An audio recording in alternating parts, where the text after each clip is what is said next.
Je souhaiterais repartir de la citation qui avait été introduite par moi la semaine dernière pour servir un peu de préambule à ces 3 séances. Une phrase d'Aragon, donc, qui figure dans un texte très tardif, Lautréamont et nous, publié en 1967 dans les Lettres françaises. Il s'agit, si vous vous en souvenez, de l'article Fleuve dans lequel Aragon évoque ce que furent les débuts du dadaïsme et du surréalisme, sa découverte de l'œuvre de Lautréamont et sa rencontre avec André Breton notamment. Aragon présente les jeunes gens au nombre desquels il comptait comme, dit-il, les aventuriers d'une aventure qu'on ne comprend pas. Et c'est sur l'inintelligible de cette aventure-là donc, que je me proposais de réfléchir avec vous en faisant apparaître 3 énigmes essentielles. Donc la semaine prochaine, il sera donc question des énigmes érotiques et amoureuses, de celles qui font du grand poète de l'amour exclusif et conjugal que fut Aragon, aussi quelqu'un qui explora l'amour sous toutes ses formes et même les moins attendues. La semaine dernière, donc, j'avais parlé de poésie et je vais effectivement y revenir. Puis aujourd'hui, c'est l'énigme politique et idéologique qui va être au centre de mon propos. Celle qui nous présente de Aragon à bien des titres opposés. D'une part, le dandy désengagé et désabusé du dadaïsme, du premier surréalisme, et puis d'autre part, le militant, l'apparatchik, qui consacra l'essentiel de sa vie à la cause du communisme.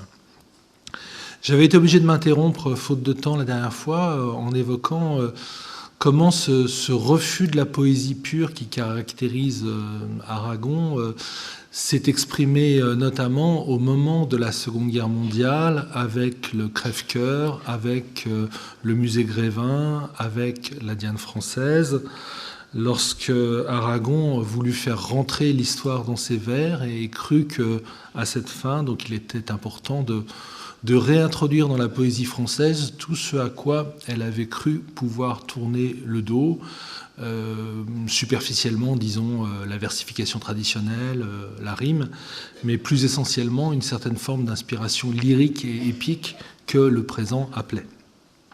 Tout ça se marquant notamment dans les poèmes du musée Grévin, où, je vous le disais la dernière fois, Aragon pensa qu'il était important à la poésie française de ne pas se détourner de l'horreur telle qu'elle existait alors, et c'est ce qui le conduisit donc à être le premier poète français à introduire dans ses vers le mot terrible d'Auschwitz. Alors l'œuvre d'Aragon, l'œuvre poétique d'Aragon ne s'arrête pas là, et elle compte encore de très nombreux volumes que nous connaissons souvent à travers les mises en chanson qui ont été réalisées par Ferré et par Ferrat.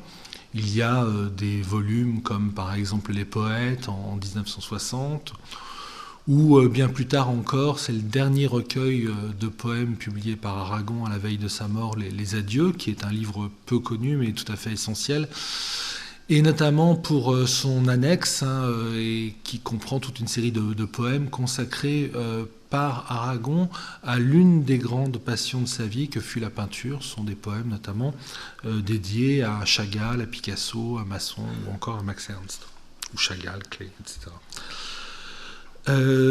Et puis il y a un ouvrage absolument énorme qui peut-être attend encore ses lecteurs tellement il est monumental et difficile. Il s'agit du Fou d'Elsa, publié dans les années 60, et qui est un livre en vers et en prose qui commence en quelque sorte par l'évocation de la chute de Grenade en 1492, et qui est du coup une évocation de la civilisation arabo-andalouse et une méditation poétique de premier plan justement sur les relations entre Orient et Occident, entre Occident chrétien et Orient musulman. C'est un sujet bien sûr qui est d'actualité et qu'Aragon, au moment de la guerre d'Algérie, aborde avec une très grande hauteur de vue et ampleur de perspective. Mais j'aurais voulu surtout, mais je le ferai tout à l'heure, j'espère avoir le temps de le faire, j'aurais surtout voulu évoquer pour vous ce qui me semble, à mes yeux en tout cas, le principal des recueils poétiques d'Aragon. En tout cas, c'est celui qui me touche le plus, et je ne suis pas le seul dans ce cas-là. Il s'agit du roman inachevé, qui est en quelque sorte l'autobiographie en vers d'Aragon. Et donc j'espère avoir l'occasion d'en parler aujourd'hui, à travers le thème donc de la politique. Aragon, donc, est la politique aujourd'hui. La politique en tant qu'elle est la deuxième des grandes énigmes de cette œuvre, de cette existence. Alors j'ai dit déjà un peu en quoi, mais j'y reviens. Encore qu'il refusât l'adjectif, bien sûr, Aragon a été l'un des écrivains les plus engagés du XXe siècle. Aragon refusait cet adjectif qui, disait-il,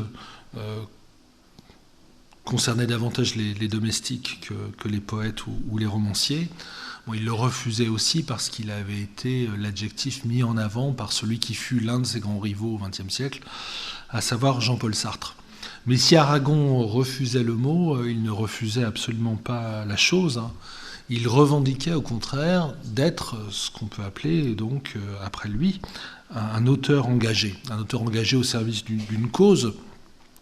Une cause qui a pu prendre des noms et des formes très variables. La révolution, le socialisme, le communisme, la justice, la liberté, etc.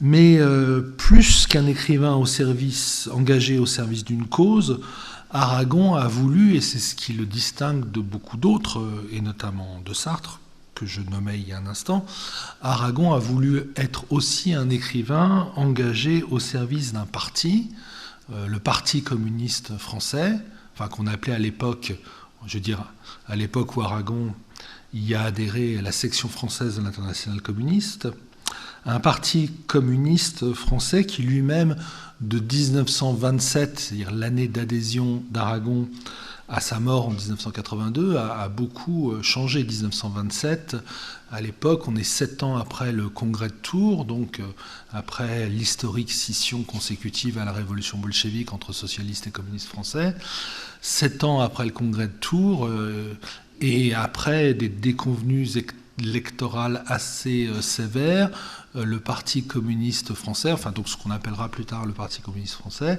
n'est guère plus qu'un groupuscule sur la scène partisane française. Et il faut à Aragon beaucoup de courage ou beaucoup d'inconscience pour rejoindre ses rangs. 1982, ben c'est très différent, et vous voyez que je saute un demi-siècle. 1982, on est au lendemain de l'élection de François Mitterrand, président élu au nom de l'Union de la gauche en mai 1981. Une union de la gauche qui a permis donc l'alliance électorale, mais aussi gouvernementale des socialistes et des communistes. Une alliance à laquelle Aragon, à sa place, a beaucoup contribué depuis la fin des années 60, se voulant l'un des apôtres du rapprochement entre les deux frères jumeaux, disons, de la gauche française.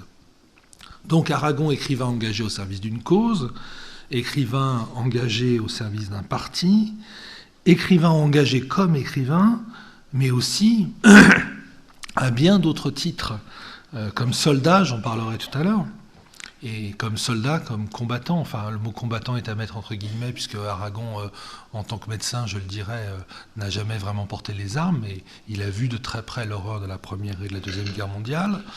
Aragon, donc soldat, Aragon militant de base, militant méritant et souvent un peu humilié, qui distribua l'humanité dans la rue, et qui d'ailleurs à ce titre fut parfois inquiété par la police. Aragon, militant et journaliste, il a écrit dans l'Humanité à partir de 1934-1935, il a dirigé le grand quotidien communiste d'avant-guerre Ce Soir, et il n'a cessé d'intervenir à un titre ou à un autre dans la presse quotidienne, hebdomadaire, politiques ou culturelles liées donc au Parti communiste français dès avant la Seconde Guerre mondiale, dès les années 30, mais encore jusqu'au début des années 70. Donc militant, journaliste, apparatchik également, le terme convient bien, et même s'il est un peu difficile à prononcer pour quelqu'un comme moi qui ne connaît pas le russe, j'en fais usage, parce que c'est du côté de l'Union soviétique qu'Aragon est véritablement devenu un politique professionnel, payé à ce titre, salarié à ce titre, et œuvrant donc à la fois au sein du Parti communiste français dès les années 30, mais surtout au sein du mouvement communiste international, tel qu'il était bien sûr gouverné, commandé depuis Moscou. Militant, journaliste, apparatchik et responsable politique, on peut dire de premier plan, ou presque. Il entre, je crois que c'est en 1950, au comité central du Parti communiste français, d'abord comme membre suppléant, et puis un peu plus tard comme membre à plein titre, disons. Et il va, à cet égard, siéger dans les instances du parti pendant très longtemps, et y jouer un rôle culturel sans doute, mais également politique, qui n'est pas, loin de là, négligeable, d'où notamment le rôle qui fut le sien à la fin des années 60 et au tout début des années 70, dans le cadre donc du rapprochement que j'évoquais entre le Parti socialiste français et le Parti communiste français, rapprochement qui aboutit donc, comme vous le savez, à l'union de la gauche, puis donc à la victoire de François Mitterrand aux élections de 1981.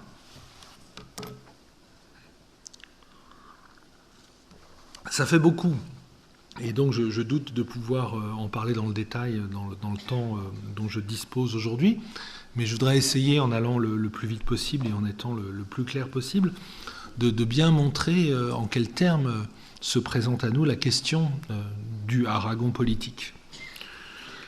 Une question qui se pose, une question qui soulève le problème de la possible ou de l'impossible conciliation entre, d'une part, l'indépendance expérimentale qui est indispensable aux poètes, aux romanciers, aux penseurs, et d'autre part, l'obéissance absolue qui est exigée du militant, en tant donc que poète, penseur, romancier, militant, forment malgré tout une seule et même personne qui va devoir essayer de survivre à ce grand écart auquel cette personne est obligée et de lui donner autant que possible, malgré tout, un sens. D'autant plus que, comme vous le savez, la cause en question, la cause qu'Aragon a décidé de servir, disons à partir de 1925, 27, 30, on peut en discuter, est une cause qui est désormais, et à titre personnel j'ajouterais à juste titre, mais là c'est une affaire d'opinion, c'est une cause qui est désormais disqualifiée aux yeux de tous ou presque. Le communisme, mais pas... le communisme sous n'importe quelle forme, le communisme sous la forme qui fut soutenue par Aragon pendant une bonne partie de sa vie, c'est-à-dire le communisme sous la forme du stalinisme triomphant, avec ce que ce phénomène, bien sûr, a comporté de compromission avec le totalitarisme. Aragon a soutenu ce communisme-là. Il l'a soutenu dès 1930, lors du premier voyage qui le conduisit vers Moscou et vers Kharkov. Là aussi, j'espère avoir le temps de vous en dire deux mots dans un instant, mais je signale dès à présent que lorsqu'Aragon arrive, donc avec les Atriolets et Georges Sadoul, qui les rejoint un peu plus tard, à Moscou, donc en 1930, on le sait depuis peu de temps, on le sait depuis 4-5 ans, je crois, grâce à la publication qui a été rendue possible par Lionel Follet de la correspondance entre Aragon et Breton. Donc lorsqu'Aragon arrive à Moscou en 1930, il est absolument fasciné et même enthousiasmé par ce qu'il a sous les yeux, c'est-à-dire notamment la répression terrible que Staline est en train d'exercer sur le pays. Aragon écrit à Breton qu'il entend dans la ville éclater ici et là les salves des pelotons d'exécution et que ce bruit-là, c'est-à-dire le bruit donc des pelotons qui exécutent des individus qui sont présentés comme ennemis de la Révolution. Ce bruit-là donc le ravit parce qu'il lui donne l'impression qu'il est revenu au temps de Saint-Just et de Fouquier-Tinville. Donc il y a une sorte de grande fascination pour la terreur révolutionnaire à laquelle Aragon, on le sait, a cédé de façon tout à fait explicite. Aragon a soutenu le communisme stalinien en 1930, il l'a soutenu, et c'est encore plus étonnant, en 1936.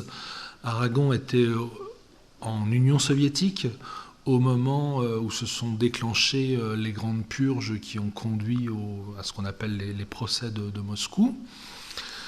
Procès de Moscou qui eurent notamment pour victime un certain Vitali Primakov, héros de la Révolution, membre et officier éminent de l'armée rouge, qui se trouvait également être le compagnon de Lili Brick, c'est-à-dire la sœur d'Elsa Triolet. Et donc c'est son propre beau-frère, si on veut, qui a été, c'est le propre beau-frère d'Aragon qui a été exécuté, donc torturé et exécuté en la personne de Vitali Primakov, ce qui n'a pas empêché Aragon, dans la revue Commune dont il s'occupait à l'époque, d'écrire un article dans lequel il justifiait les procès de Moscou et les présentait comme un geste salutaire destiné à préserver la personne de Staline des menées adverses qui se tramaient à l'époque dans l'ombre. Aragon est, là aussi j'espère avoir le temps d'en parler un petit peu, mais on peut dire qu'Aragon est resté stalinien jusqu'à la mort de Staline, au-delà de la mort de Staline, et à vrai dire jusqu'au début des années 60. Alors bien sûr, il est très facile de juger de tout cela, et je ne dis pas qu'on ait tort de le faire, il est très facile de condamner tout cela, mais malgré tout, il me semble nécessaire de poser un jugement, de porter éventuellement une condamnation, en ayant malgré tout bien conscience de la facilité avec laquelle on peut le faire, ce geste-là de jugement, de condamnation aujourd'hui. Bien sûr, il y a un grand confort à évaluer rétrospectivement les fautes des autres depuis un présent qui est le nôtre et où les circonstances moins dramatiques auxquelles nous sommes confrontés nous prémunissent d'avoir à faire des choix qui furent ceux d'Aragon et des autres. Dans la biographie dont on a parlé la semaine dernière, je cite à deux reprises un texte que je trouve très, très juste du romancier français Milan Kundera, dans un texte qui s'appelle « Les Testaments trahis ».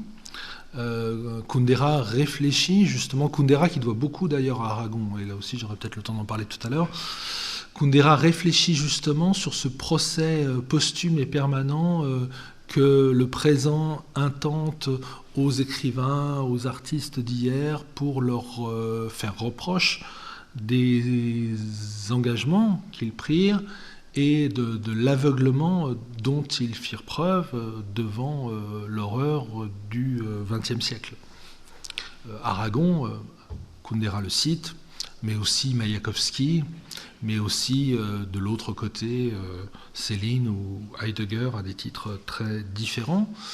Kundera dit en fait lorsque nous jugeons ces gens aujourd'hui, nous le faisons sans voir le brouillard dans lequel ils évoluaient. Et qui est le plus aveugle? Ces hommes qui, dans le brouillard, cherchent à tâtons une voie erronée qu'ils crurent trouver, ou nous qui les regardons depuis donc, ce que j'appelle le confort de notre présent, ne voyons plus le brouillard dans lequel ils erraient, et nous croyons donc fondés à pouvoir les condamner sans davantage de procès. Voilà, bon, c'est un problème difficile, peut-être insoluble, donc je ne prétends pas aller plus loin, mais je voulais malgré tout le signaler en guise de préambule. Comment, disais-je, concilier la liberté indispensable à l'écrivain et l'obéissance nécessaire aux militants? Comment nouer ensemble finalement le poétique et le politique? Là encore, c'est une grosse question qui se pose pour nous, Européens, au moins depuis la Révolution française, qui a dominé très largement le 19e et le 20e siècle. Grosse question que celle, donc, du nouage entre politique et poétique. C'est notamment la question des avant-gardes. Alors pour Aragon, la formule littéraire de cette conciliation, de ce que je viens d'appeler ce nouage, tout cela tient en un concept, si on peut appeler ça un concept, qui est celui de réalisme. Pour concilier poésie et politique, il faut faire acte de réalisme.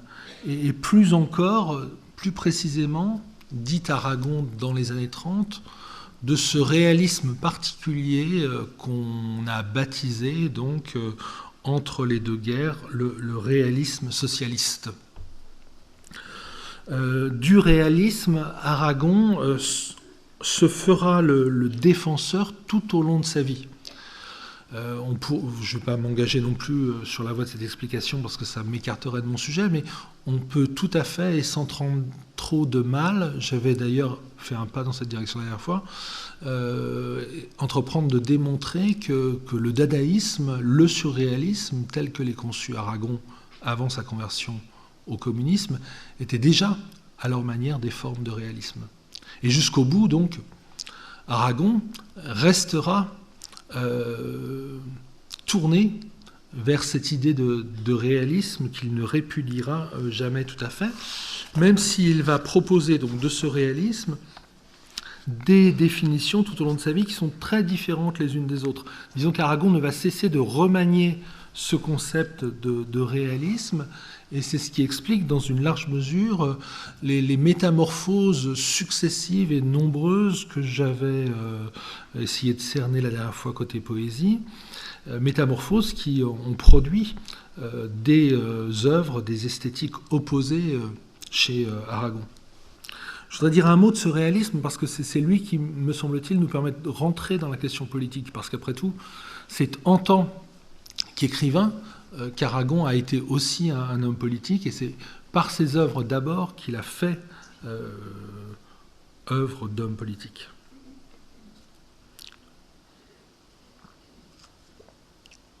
Alors qu'est-ce que c'est que ce réalisme pour Aragon ?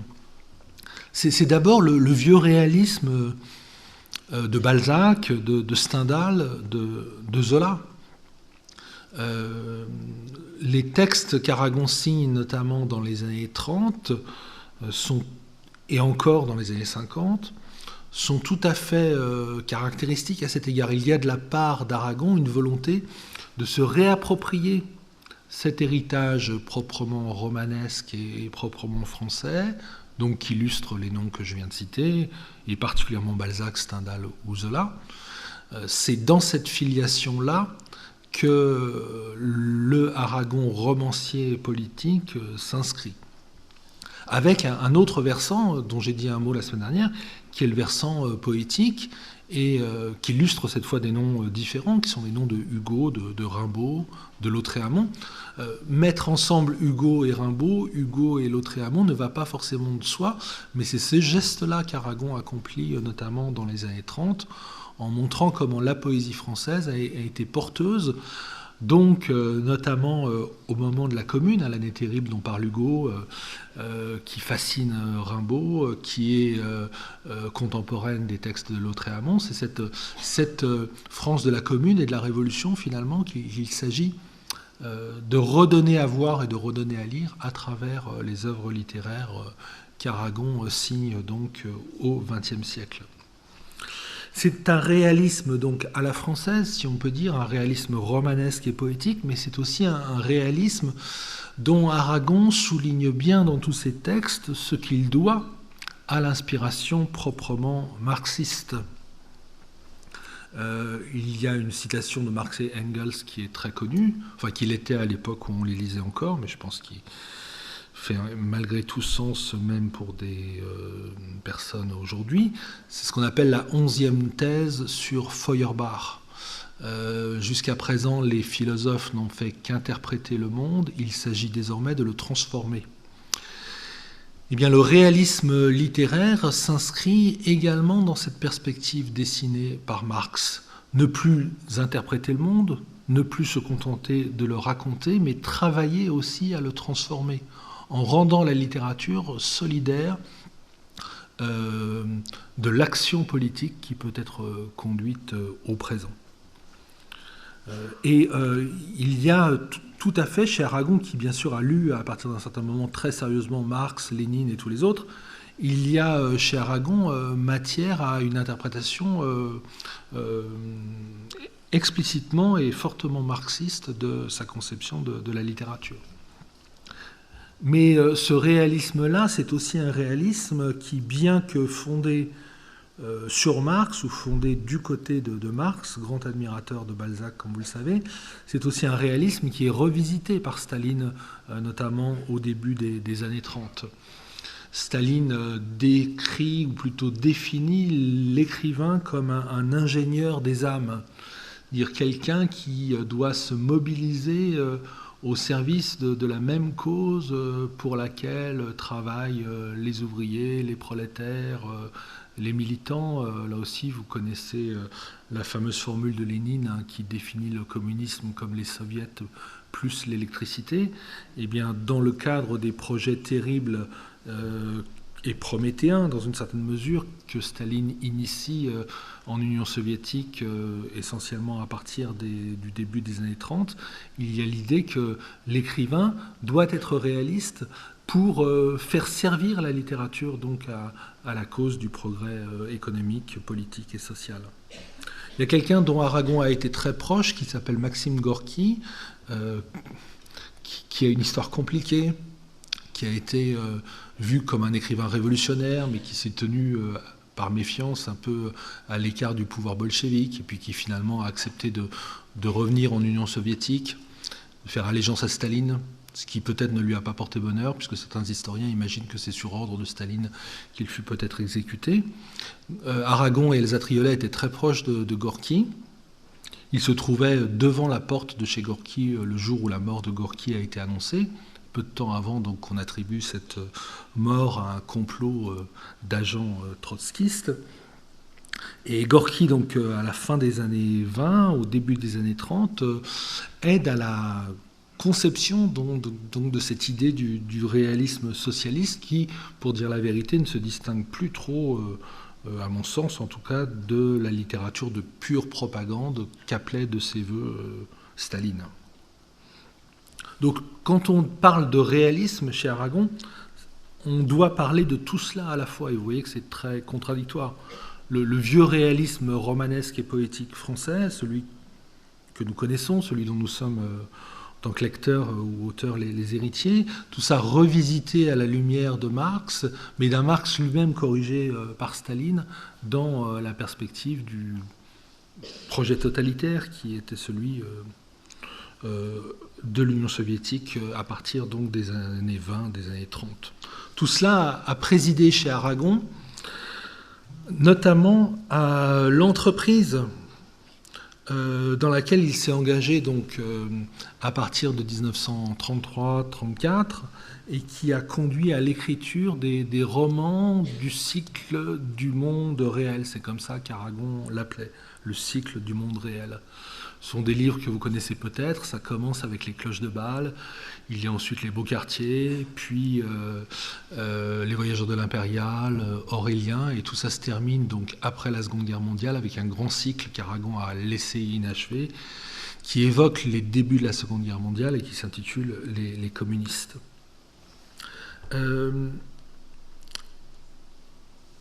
Mais Aragon, comme je le disais également, n'a cessé de réinventer ce réalisme qu'il avait contribué très largement à façonner, à définir. C'est Aragon qui, notamment dans la Revue Commune, au début des années 30, introduit, alors qu'il est encore tout neuf, ce concept de réalisme socialiste venu donc de l'Union soviétique.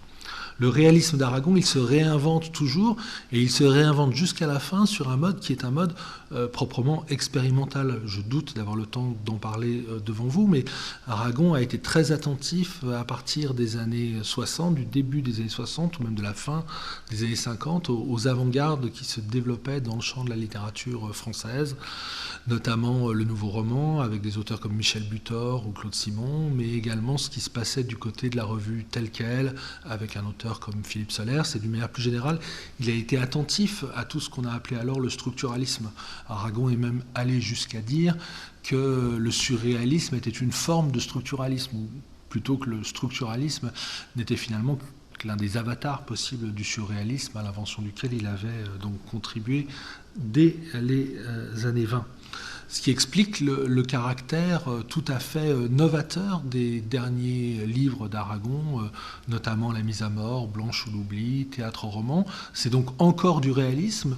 D'une certaine manière, Aragon n'a jamais renoncer totalement à cette ambition-là, ça reste du réalisme socialiste, mais c'est un réalisme socialiste qui n'a plus rien à voir avec donc cette littérature didactique et de propagande dont Aragon avait été pourtant l'avocat donc quelques 50 ans auparavant. On cite souvent un mot de Breton, qui date du début des années 30, c'est-à-dire un moment où Breton et Aragon étaient déjà séparés, étaient déjà des adversaires en quelque sorte. Breton dit, en substance, la citation est approximative, « Transformer le monde », a dit Marx. C'est donc la référence à la 11e thèse sur Feuerbach que j'évoquais tout à l'heure. « Transformer le monde », a dit Marx. « Changer la vie », a dit Rimbaud. Et là, c'est une allusion à des passages d'une saison en enfer d'Arthur Rimbaud, plus précisément le chapitre dit de la Vierge folle. Breton dit donc « Transformer le monde », a dit Marx, « changer la vie », a dit Rimbaud. Ces deux mots d'ordre pour nous n'en font qu'un. Voilà.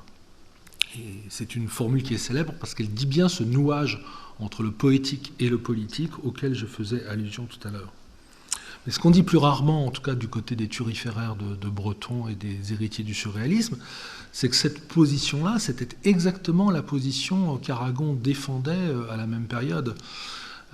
En 1934 et un peu après, paraissent simultanément 3 livres d'Aragon aux éditions de Noël, après qu'Aragon ait quitté Gallimard, avant d'y revenir bien plus tard, enfin quelques années plus tard. Ces 3 livres, ce sont Oural, dont j'ai parlé la dernière fois. C'est donc ce reportage versifié dans lequel Aragon rend compte du voyage qu'il vient de faire sur la terre d'Oural et qu'il a laissé absolument admiratif de l'effort produit sous l'égide de Staline par le peuple soviétique. Le deuxième livre, c'est Les cloches de Bâle, donc le premier volume du cycle du monde réel, volume dans lequel Aragon évoque notamment l'année 1911, qui fut notamment l'année de la bande à Bonnot, mais aussi l'année de toute une série de grèves, dont la grande grève des taxis parisiens, qu'Aragon choisit de raconter pour dire avec elle ce mouvement d'émancipation du prolétariat auquel il appelle.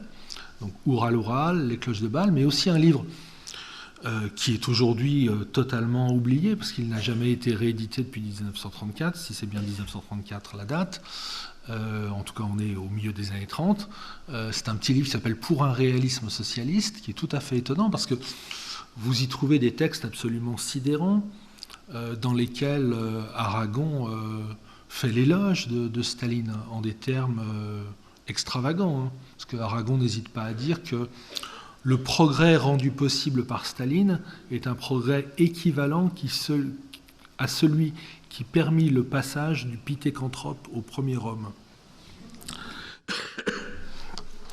Mais il y a aussi des textes tout à fait étonnants et qui me semblent n'avoir rien perdu de leur pertinence, dans lesquels Aragon, donc citant Zola et Hugo, Rimbaud et Lautréamont, Stendhal et Balzac, des textes dans lesquels Aragon développe une vraie théorie du réalisme qui, me semble-t-il, est encore aujourd'hui opératoire justement pour penser ce nouage entre poétique et politique dont j'ai essayé de vous dire un mot jusqu'ici.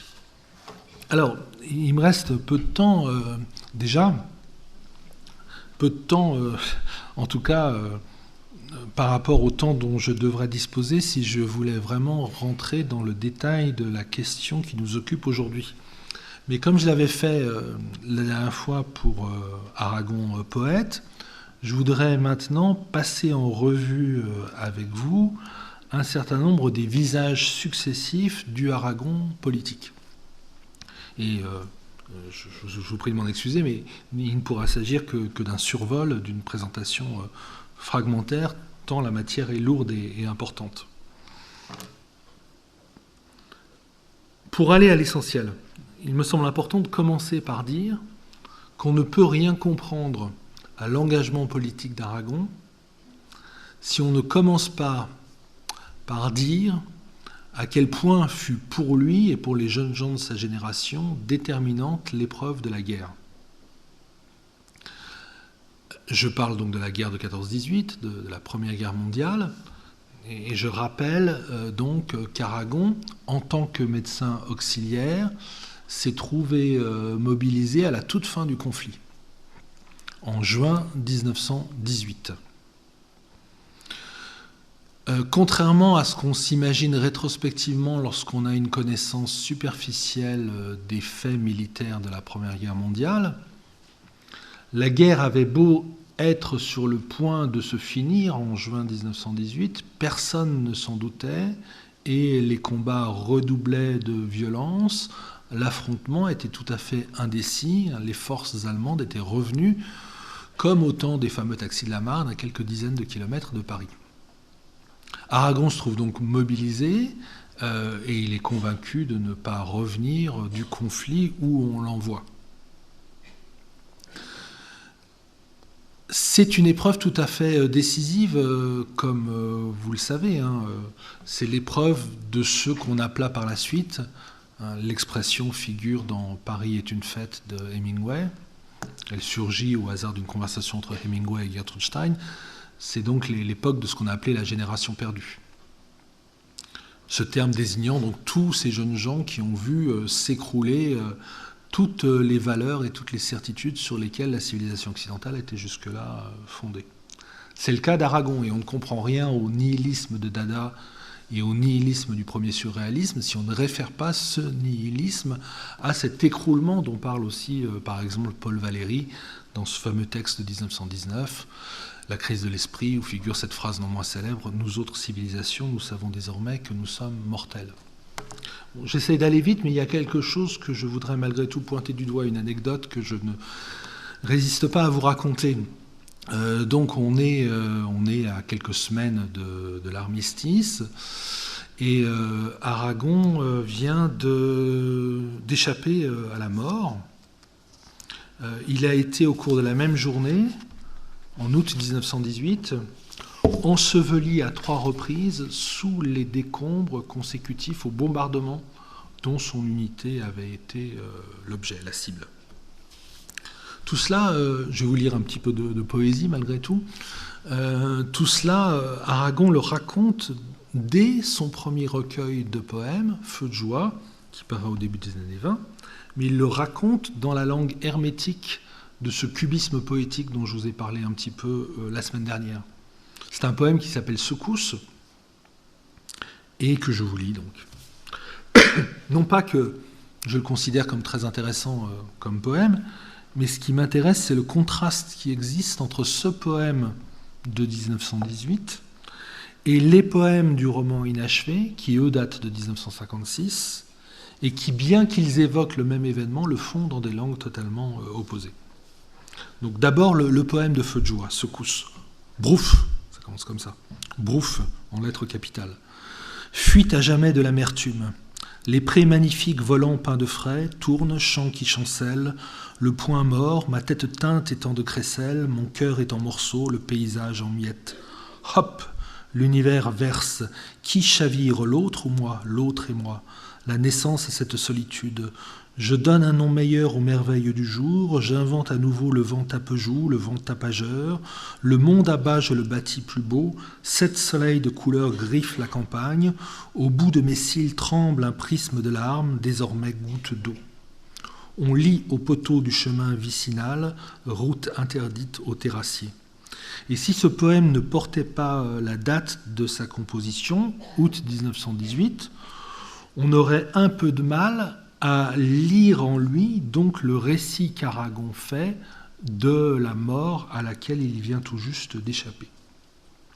Alors ce qui est intéressant dans l'événement, c'est moins le bombardement en lui-même que ses conséquences. C'est-à-dire, Aragon raconte, et c'est le sujet du poème du roman inachevé que je vais vous lire dans un instant, Aragon raconte que dans le bombardement, donc, qui lui valut la croix de guerre, en raison du courage dont il avait fait preuve, dans le bombardement, Aragon avait perdu ses papiers militaires et qu'ils furent, dit-il, retrouvés auprès du cadavre de l'un de ses camarades qui avait été défiguré par les bombes et qui, pour cette raison, fut, de façon erronée, enterré sous son nom, sous le nom d'Aragon. C'est-à-dire, on enterra un autre que lui sous son nom.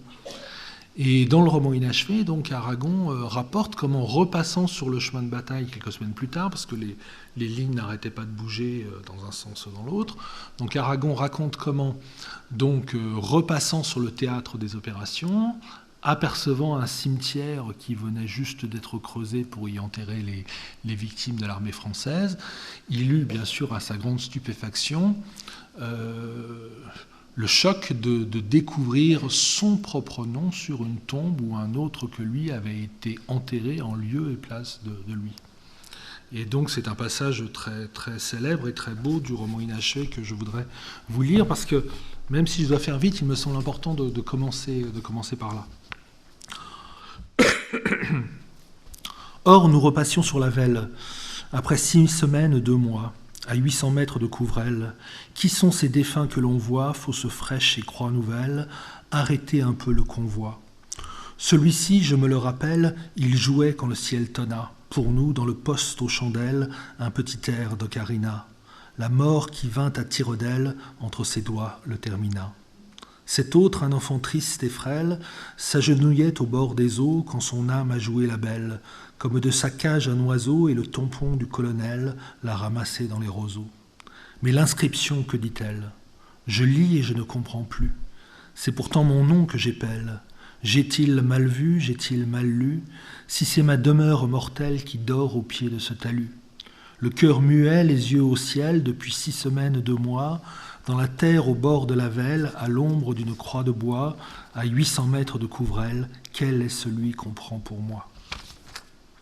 Il y avait devant la croix fichée en terre une bouteille, dedans une lettre roulée à mon adresse. Était-ce vrai? Si c'était moi, si j'étais mort, si c'était l'enfer, tout serait mensonge, illusion, moi-même, et toute mon histoire après, tout ce qui fut l'histoire, un jeu de l'enfer, un jeu du sommeil. Comme s'explique alors ce sentiment d'une longue agonie, et ma vie et le monde, et qui pourrait jamais encore y croire? Tout ceci n'était que l'enfer qui jongle devant son miroir. Je suis mort en août 1918 sur ce coin de terroir. Ça va faire pour moi bientôt 38 ans que tout est fini. C'est en 1956 qu'Aragon écrit tout ça. Et puis un peu plus loin, c'est la fin de la première partie du roman inachevé. Aragon reprend à nouveau cette idée. Il énumère finalement tout ce qu'il lui restait à vivre en 1918, mais pour dire que finalement, toute cette vie qu'il a vécue n'aura peut-être été qu'un rêve rêvé par le fantôme de celui qui trouva la mort en 1918. Il n'y a jamais eu rien de cela, ni des ans qui suivirent. Je vous dis que nous sommes morts dans nos vêtements de soldats. Le monde comme une voiture a versé, coulé comme un navire. Versailles, entre vous, partagez vos apparences d'empire. Compagnons infernaux, nous savons à la fois souffrir et rire. Et il n'y a jamais eu ni la paix, ni le mouvement dada. Et ce qui est intéressant, c'est que cette idée, elle devait obséder Aragon, parce que si vous lisez ce très gros roman, très méconnu, mais tout à fait capital, qui s'intitule Les communistes, et dans lequel Aragon donc raconte la Deuxième Guerre mondiale, cette fois, et produit du même coup un témoignage sur cette Deuxième Guerre mondiale, qui est tout à fait du niveau des plus grands livres que cet épisode de l'histoire a inspiré. Je pense notamment à La route des Flandres de Claude Simon. Donc si vous lisez Les communistes, si vous allez au bout de ce livre énorme, vous verrez qu'il se termine, qu'il s'interrompt, puisque Aragon l'a laissé inachevé. Ce livre, il s'interrompt avec l'évocation, j'en avais parlé la semaine dernière, de l'évacuation des forces françaises de Dunkerque. Et il y a des pages absolument éblouissantes dans lesquelles Aragon dit Dunkerque. L'orage de fer et de feu, dit-il, qui s'est abattu sur cette plage où, malgré tout, il a réussi à trouver un chemin qui lui permit de gagner l'Angleterre, un chemin maritime qui lui permit de gagner l'Angleterre et de reprendre la guerre. Et c'est la même image qui revient. Donc Aragon dit « Nous sommes tous morts, tous les soldats français, tous les Français sont morts d'une certaine manière sur cette plage de Dunkerque, et nous ne sommes plus que des fantômes qui, en quelque sorte, survivons à notre propre disparition. » Voilà, c'est quelque chose, je crois, qui est tout à fait capital et qui explique le rapport d'Aragon à l'histoire et la volonté qu'il eut de faire en sorte que ce qui s'était produit en 1914-18, ce qui allait se reproduire en 1944, eh bien, finalement appartiennent à un passé définitivement révolu pour une humanité qui tournerait la page de la violence, de la guerre, de la justice et qui travaillerait à une société dite meilleure, ou en tout cas qui aurait dû être meilleure. Alors, que dire après, en si peu de temps, sur la trajectoire politique d'Aragon? Il faut bien voir qu'elle commence malgré tout sous le signe de la plus totale indifférence à l'égard du politique. Aragon, disons, est une sorte d'anarchiste, fasciné d'ailleurs par les anarchistes, notamment par les terroristes anarchistes de la Belle Époque, notamment Bonneau et sa bande, qu'il a plusieurs fois évoqué dans ses textes. Il considère que la société bourgeoise est une société décadente, corrompue, mesquine, misérable, qui ne mérite que le mépris et le refus des valeurs qu'elle cherche à imposer aux hommes. Et au début, Aragon ne croit pas du tout au communisme. On peut dire même d'une manière plus générale qu'il ne croit pas du tout à la politique. Il y a quelques formules de lui qui datent du début des années 20, qui ont souvent été reprises par la suite, pour mettre justement Aragon en contradiction avec lui-même. Lorsqu'on lui parle de la révolution bolchevique de 1917, Aragon dit « Vous ne m'empêcherez pas de considérer cela avec un haussement d'épaule, dit-il. Hein.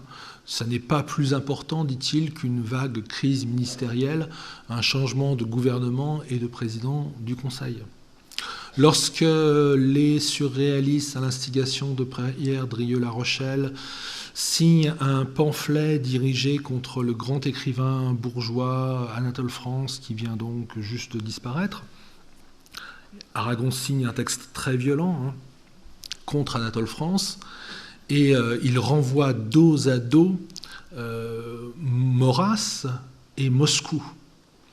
C'est-à-dire le penseur de l'extrême droite française, d'une part, Maurras, et d'autre part, la ville qui incarne, aux yeux de tous les révolutionnaires, l'espérance d'un grand bouleversement donc, qui permettrait d'en finir avec l'ordre bourgeois.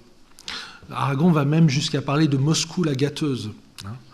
C'est donc quelque chose qui est très loin de la rhétorique à laquelle il cédera au moment de son enthousiasme pour Staline. Après, il faudrait vraiment regarder les textes dans le détail pour comprendre comment la chose se passe, mais disons qu'il y a un événement qui joue certainement un rôle de déclencheur, c'est ce qu'on appelle la guerre du Rif, c'est-à-dire la guerre que les puissances coloniales livrent en 1924 notamment aux insurgés marocains qui réclament sous le commandement d'Abdelkrim leur indépendance, disons. Et tout cela est réprimé de façon très violente, très barbare, donc par l'Espagne et par la France notamment. Et l'idée que 6 ans après l'armistice, l'Europe puisse à nouveau faire la guerre et porter la guerre sur des territoires lointains révulse les surréalistes et révulse notamment Aragon, ce qui va le conduire à se radicaliser. Et quand Aragon fait les choses, il ne les fait pas à moitié. C'est-à-dire qu'il va en quelque sorte, dans le cadre d'une polémique qui oppose les surréalistes à un certain nombre d'écrivains communistes réunis autour d'une revue qui s'appelle à l'époque Clarté, qui a été fondée quelques années plus tôt par Henri Barbusse. Donc dans le cadre de cette polémique-là, Aragon va se placer en posture, en quelque sorte, de donner des leçons aux communistes eux-mêmes, en leur disant que la révolution telle qu'ils la conçoivent n'est pas une révolution qui va assez loin. Il faut, en quelque sorte, exacerber les puissances de destruction et de violence qui sont propres aux communistes pour véritablement renverser l'ordre bourgeois et permettre qu'une société meilleure et plus pacifique naisse. Je ne peux pas rentrer dans les détails. Disons qu'en 1927, en janvier 1927, donc Aragon s'inscrit au Parti communiste français. Mais il le fait dans la plus totale indifférence, parce qu'Aragon, en 1927, n'est personne. Enfin, il est l'auteur de quelques livres magnifiques, déjà, notamment comme Le Paysan de Paris, mais bien sûr, ce sont des livres qui n'ont touché qu'une fraction infime de lecteurs et qui n'ont pas attiré véritablement l'attention, bien sûr, du Parti communiste français et plus encore du prolétariat. Donc Aragon n'est personne et on lui fait sentir assez durement au sein du Parti communiste français qu'il n'est pas véritablement désiré par lui, qu'il n'est pas tout à fait à sa place, en gros qu'il est un intellectuel bourgeois qui bien sûr manifeste le désir louable de s'intéresser à la cause du prolétariat, mais qui n'est absolument pas armé pour servir utilement la cause donc qu'il prétend servir. Ce qui va changer la donne, et je vais vite, vous le voyez, ce qui va changer la donne de façon assez spectaculaire, c'est le voyage qu'Aragon fait en 1930 en Union soviétique. Alors c'est un voyage qui a priori n'est pas un voyage politique. Il est causé par une situation très, très personnelle, très intime, j'allais dire très familiale. Le grand poète russe Maïakovski, qui a été l'un des porte-paroles de la révolution bolchevique, est également l'amant en titre, encore que tous ces gens-là aient une vie amoureuse assez riche et compliquée, mais disons que Maïakovski a été longtemps l'amant en titre de Lily Brick, la sœur d'Elsa Triolet, et il est tout à fait vraisemblable que, enfin en tout cas c'est mon opinion, enfin c'est ma conviction parce qu'on n'a pas les preuves, mais il est tout à fait vraisemblable que Elsa Triolet a été à un moment ou à un autre également la maîtresse de Maïakovski. En 1930, Maïakovski, pour des raisons qui sont à la fois sentimentales et idéologiques, notamment, semble-t-il, il est un peu dégoûté par ce qu'il advient de la révolution bolchevique qu'il avait chantée sous Staline, Maïakovski donc se tire une balle dans le cœur et met fin ainsi à ses jours. Donc Aragon et Elsa Triolet décident de se rendre à Moscou, et notamment pour manifester leur soutien à Lily Brick, qui est en quelque sorte veuve du grand poète russe qui vient donc de se suicider. Mais une chose en entraînant une autre, ce voyage donc personnel, familial, va prendre une dimension à la fois littéraire et politique, parce qu'Elsa Triolet, donc, qui est bien introduite au sein de l'intelligentsia russe et soviétique, Elsa Triolet réussit à faire en sorte que Aragon et Georges Sadoul qui l'accompagnent soit invité au premier grand congrès international d'écrivains révolutionnaires qui doit se tenir quelques semaines plus tard en Ukraine, à Kharkov.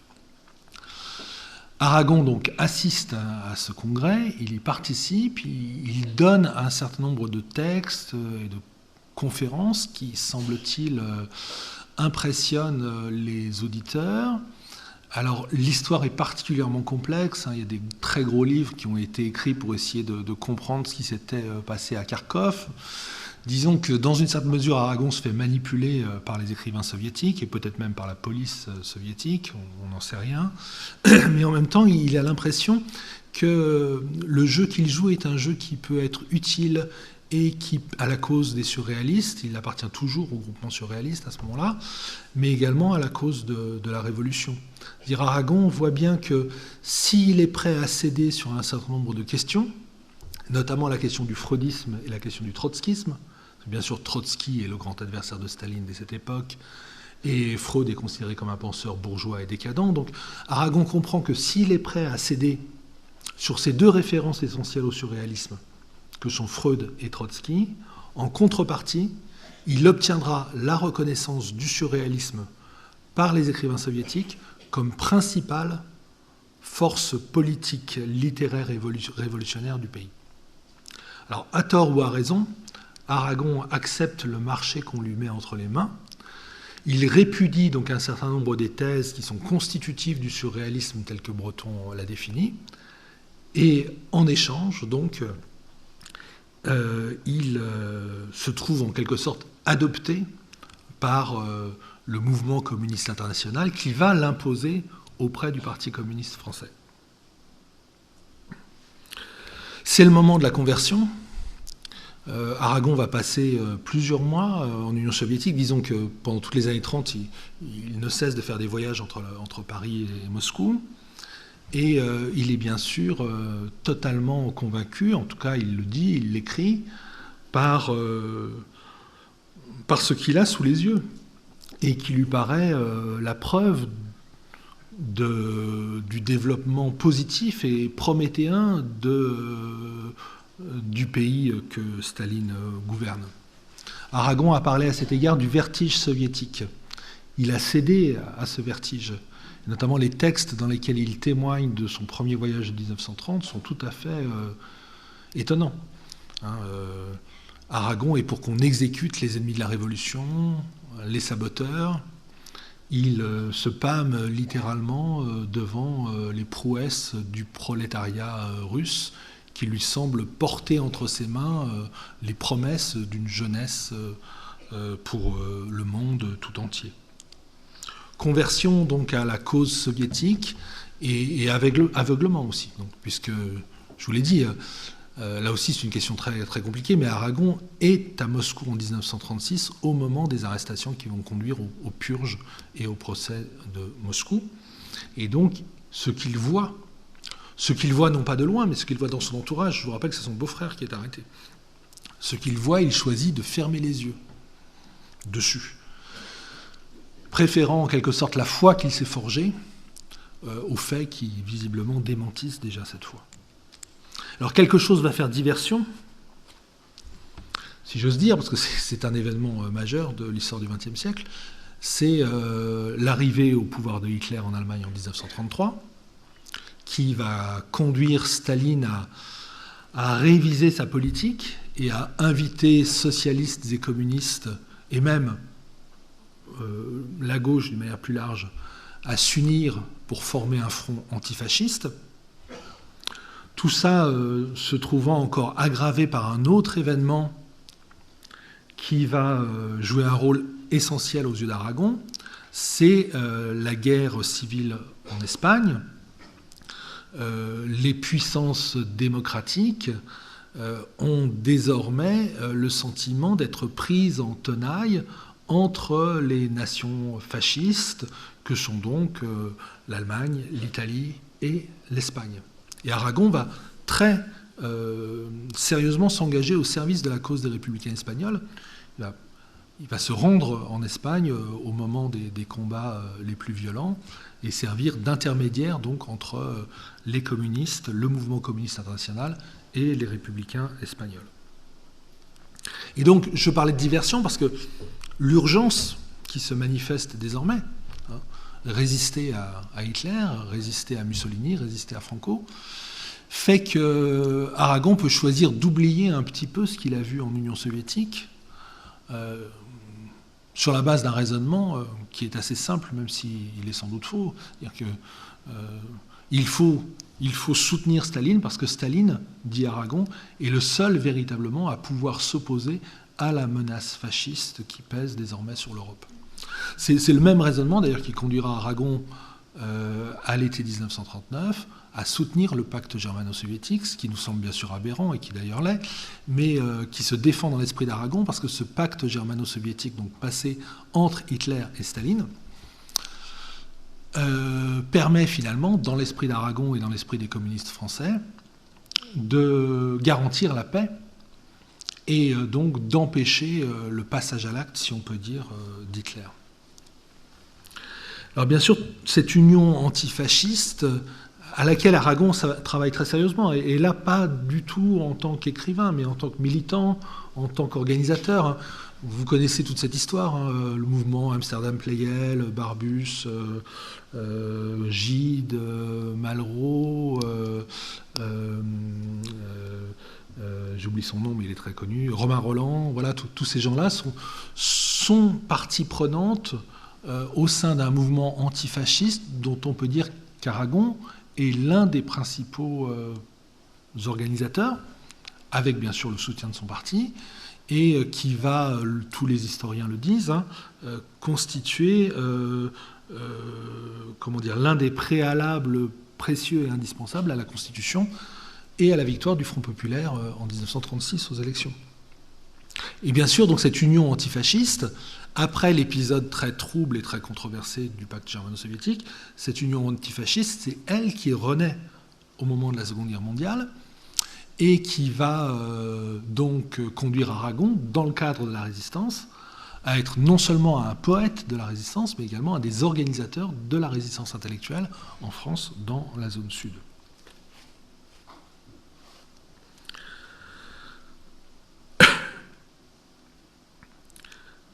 « 1944-1945, Aragon triomphe. Il incarne plus que tout autre, avec quelques autres, dont Elsa Triolet et Paul Éluard, il incarne cette France communiste qui peut se prévaloir, l'expression est d'ailleurs d'Elsa Triolet, le Parti communiste peut se prévaloir, selon l'expression d'Elsa Triolet, d'être le parti des fusillés. Et il va devenir le principal parti politique de France, un parti de gouvernement. Thorez, revenu d'Union soviétique, est au gouvernement. Et il y a eu un moment un peu oublié de notre histoire où l'hypothèse d'une victoire communiste aux élections démocratiques n'était pas tout à fait invraisemblable. Donc je disais qu'Aragon triomphe parce qu'il incarne plus que tout autre, et même si un certain nombre de difficultés se présentent à lui, mais il incarne plus que tout autre ce communisme qui a permis à Stalingrad et en France, se dit-on à l'époque, qui a permis donc la défaite du nazisme et le retour de la liberté en Europe. Alors là, on arrive dans une période que je ne peux qu'évoquer très rapidement, mais je vous renvoie à ma biographie si vous voulez en savoir davantage, une période qui est particulièrement sombre parce que c'est l'époque de la guerre froide. Et Aragon va se replier sur les positions les plus dogmatiques de son parti. Il va se faire le champion notamment d'un anti-américanisme qui nous semble un peu délirant rétrospectivement. Pour citer quelque chose d'un peu plus léger, les lettres françaises et d'une manière plus générale la presse communiste lancent une grande campagne pour dénoncer le Coca-Cola et inviter le prolétariat français à lui préférer le vin rouge. Mais il y a beaucoup d'autres exemples un peu comiques du même ordre qu'on pourrait donner et qui montrent bien cette hystérie anti-américaine qui, tout à coup, s'empare très largement du pays. Sur un registre plus sérieux, c'est l'époque où un certain Kravchenko révèle ce qu'il en est du caractère policier et totalitaire de l'Union soviétique, et il est traîné dans la boue par la presse communiste et par les journaux sur lesquels Aragon règne. On nie l'existence de camps de déportation, ce qu'on appelle le goulag en Union soviétique, en prétendant qu'il s'agit là d'une légende montée de toutes pièces par les contre-révolutionnaires et les agents de la CIA. On porte au nu Lysenko qui prétend avoir démontré que la théorie classique de l'hérédité est en réalité une fabrication de la science bourgeoise avec laquelle le génie du prolétariat, tel que l'incarnent donc Lysenko et Staline, va permettre de rompre. Aragon est un stalinien exemplaire, je l'ai écrit dans ma biographie, ça ne fait pas forcément plaisir à tous les lecteurs, mais je persiste et signe. Il est très proche de Maurice Thorez. Thorez qui donc a été victime d'un accident cérébral et qui pendant 3 années va être soigné en Union soviétique, qui va finalement revenir en France en 1953, juste après la mort de Staline, et reprendre les rênes du Parti communiste français.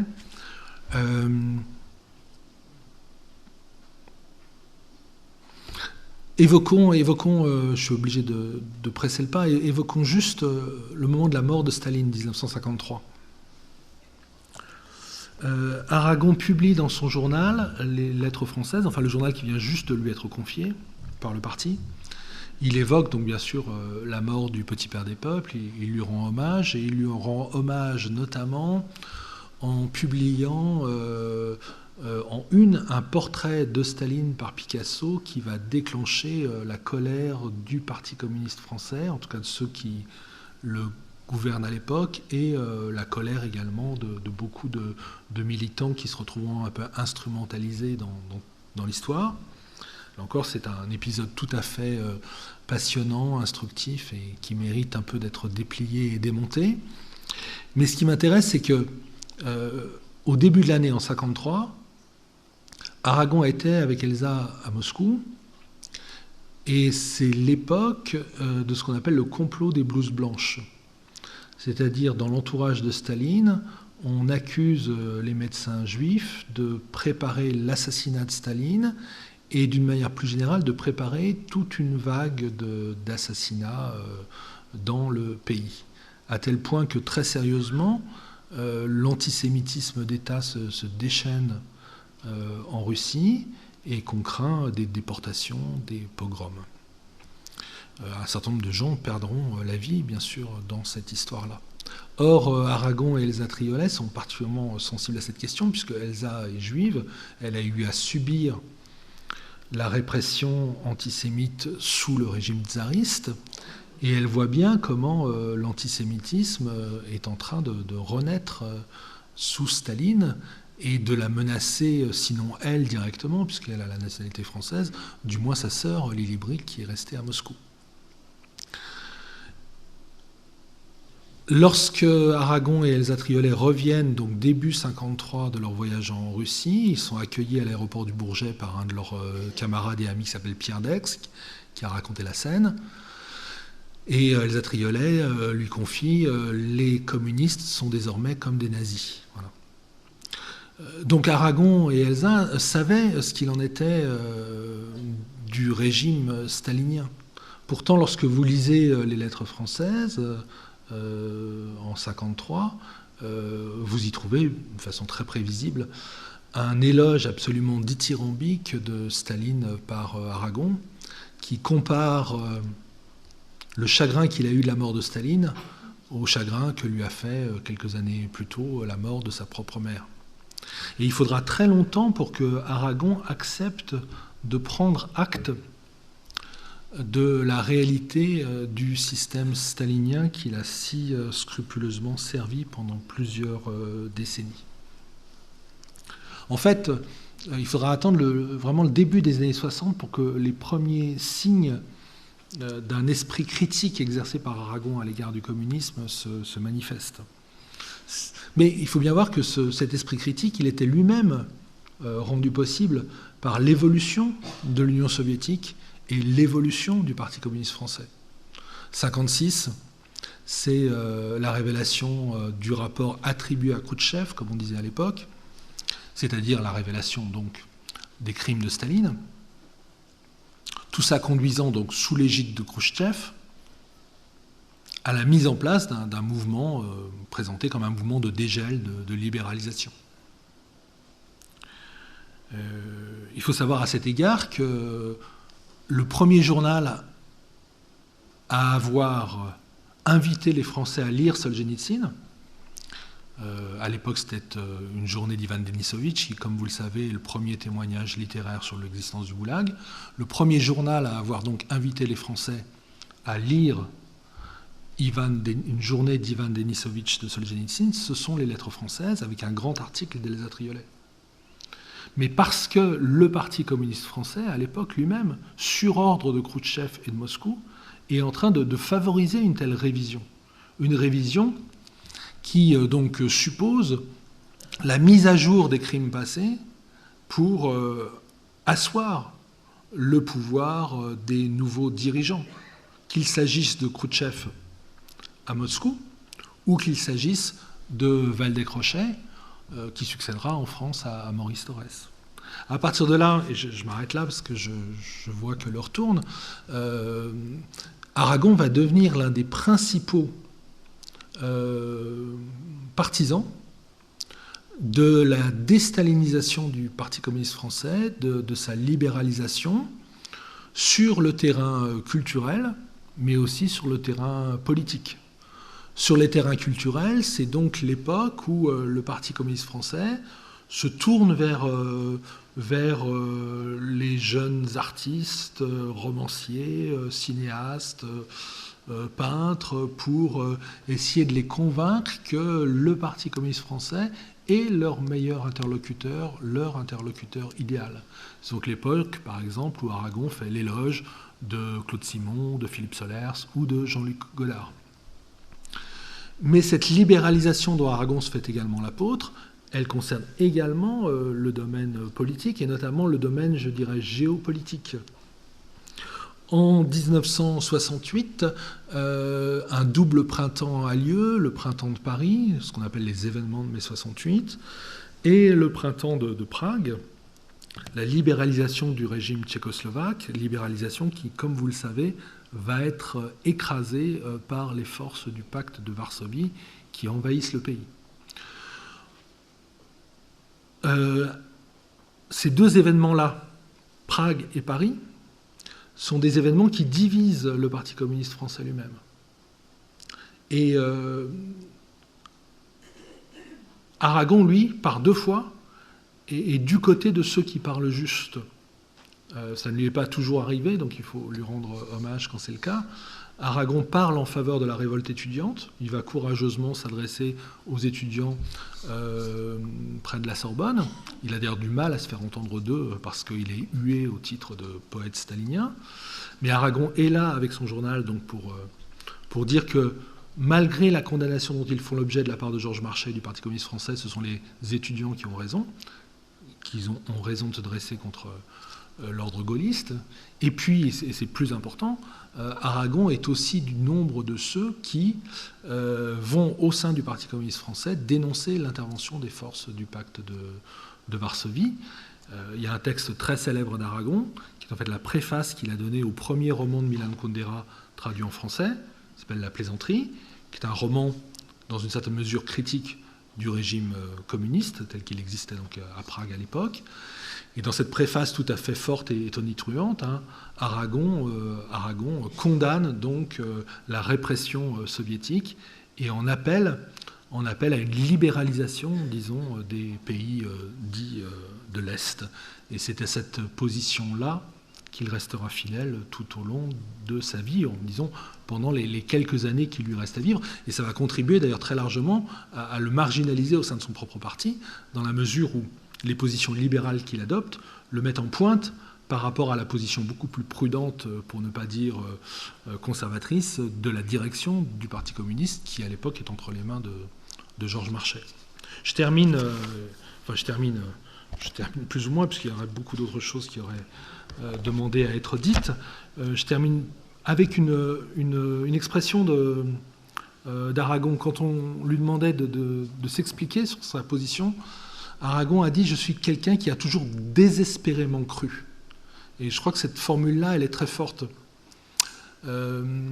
Désespérément croire, cela veut dire croire avec l'énergie du désespoir, mais cela veut dire aussi croire sans espoir, croire en dépit de la réalité. Je crois que cette expression, elle dit à la fois l'héroïsme relatif d'Aragon et son aveuglement tout à fait préjudiciable, bien sûr, à la cause qu'il prétendait servir. Je termine juste, je voulais vous lire un petit peu du roman Inachevé. Et il y a un poème d'Aragon dans le roman Inachevé qui me semble tout à fait dire ce qu'il en est de la position politique d'Aragon. Ça s'intitule « La nuit de Moscou ».